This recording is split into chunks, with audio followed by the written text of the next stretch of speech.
भिन्नों का घटाव। भिन्नों का घटाव भिन्नों के जोड़ की तरह ही है और मैं आपको सलाह दूंगी कि पहले भिन्नों के जोड़ पर जाएं और फिर आप भिन्नों का घटाव सीख सकते हैं। हमारे पास यहां पर एक आयताकार पट्टी है।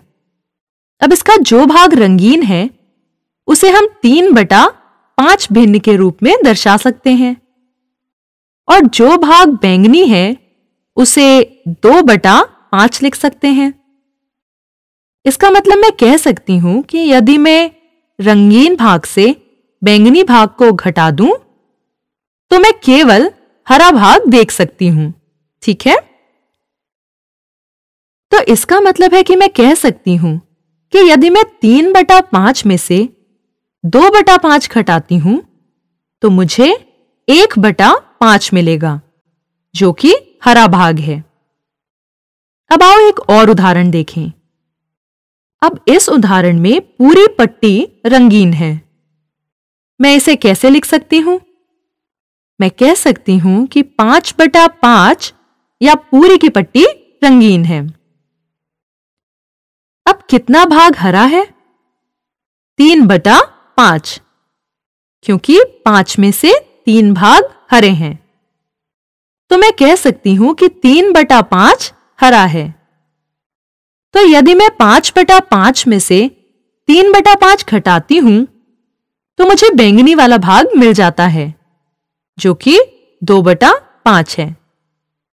अर्थात 5/5 घटाव 3/5 बराबर है 2/5 के।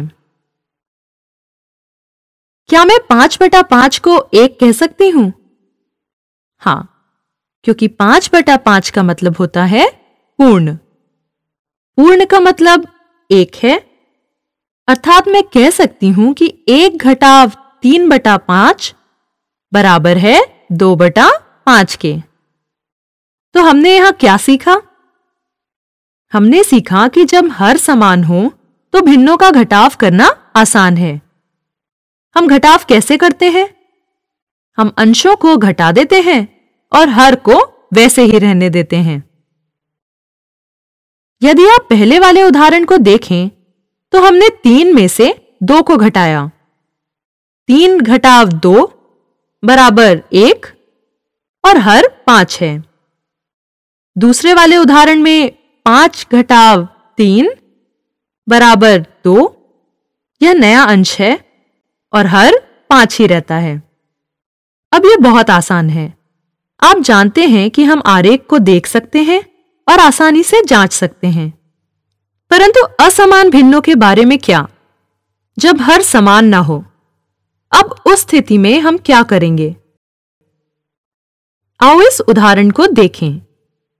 2/7 घटाव 1/6। अब यहां पर यह असमान भिन्नें हैं। हम जानते हैं कि समान भिन्नों का घटाव कैसे करते हैं। तो हम क्या कर सकते हैं कि हम इन भिन्नों को समान भिन्नों में बदल सकते हैं। हम कैसे बदलेंगे? हम हरों का एलसीएम या लघुत्तम समापवर्त्य ज्ञात करेंगे और फिर इन भिन्नों का समतुल्य भिन्न ज्ञात करेंगे जहां पर हर एलसीएम के बराबर होता है। तो आओ 2/7 और 1/6 के लिए यही करें।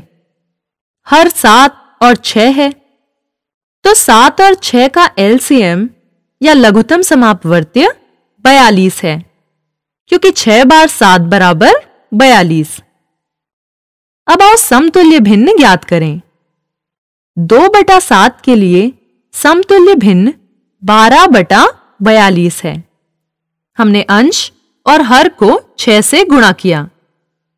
1/6 के लिए समतुल्य भिन्न 7/42 है। यहां पर हमने अंश और हर को 7 से गुणा किया। अब हमारे पास जो भिन्नें हैं वो सब समान भिन्नें हैं। 12/42 और 7/42 समान भिन्नें हैं। तो अब घटाना बहुत ही आसान है। आओ घटाएं। 12 घटाव 7 बराबर 5। तो उत्तर है 5/42। अर्थात 2/7 घटाव 1/6 बराबर 5/42। अब मिश्रित संख्याओं के बारे में क्या? यदि मुझे कुछ मिश्रित संख्याएं घटानी हैं, तो हम क्या कर सकते हैं? हम पहले ही जानते हैं कि भिन्नों को कैसे घटाना है, तो हम मिश्रित संख्याओं को अनुचित भिन्नों में बदल सकते हैं और फिर अनुचित भिन्न को घटा सकते हैं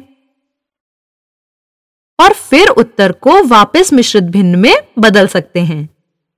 आओ इसे करके देखें। तो 5 और 1/3, अगर हमें इसे अनुचित भिन्न में बदलना है तो हम पूर्ण संख्या और हर को गुणा करते हैं। तो 5 3 बार 15 होते हैं और अंश को जोड़ें तो 15 + 1 16।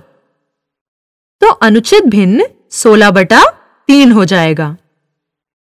दूसरी मिश्रित संख्या के लिए हम 3 और 4 को गुणा करते हैं। 3 4 बार 12 होते हैं। इसमें अंश को जोड़ दें जो कि 1 है। 12 + 1 बराबर 13। तो 13/4 एक अनुचित भिन्न है। अब 16/3 और 13/4, जब हम इन भिन्नों को देखते हैं तो हमें पता है कि ये असमान भिन्न हैं। तो हम इनके हर, जो कि 3 और 4 हैं, इनका एलसीएम ज्ञात करते हैं और एलसीएम 12 है क्योंकि 3 4 बार बराबर 12। अब आओ इन भिन्नों के लिए समतुल्य भिन्नें ज्ञात करें। तो 16/3 में हम अंश व हर को 4 से गुणा करते हैं, तो समतुल्य भिन्न 64/12 मिलती है। 13/4 के लिए हम अंश और हर को 3 से गुणा करते हैं, तो हमारी समतुल्य भिन्न है 39/12। अब ये समान भिन्न हैं, तो यह घटाव करना आसान है। 64 घटाव 39, उत्तर 25 है। अब हर वही रहता है, तो हमारा उत्तर है 25/12। अब 25/12 यह किस तरह का भिन्न है? यह एक अनुचित भिन्न है। तो आओ इसे वापस मिश्रित संख्या में बदल दें। हम यह कैसे करते हैं? हम 25 को 12 से भाग करते हैं, तो 12 2 बार 24। 25 घटाव 24 बराबर 1 है, जिसका मतलब है शेष 1 है। अब हम मिश्रित संख्या लिखते कैसे हैं? भागफल पूर्ण संख्या बन जाता है और इस स्थिति में वह 2 है। शेषफल अंश बन जाता है और हर वही रहता है। तो हमारा उत्तर है 2 और 1/12।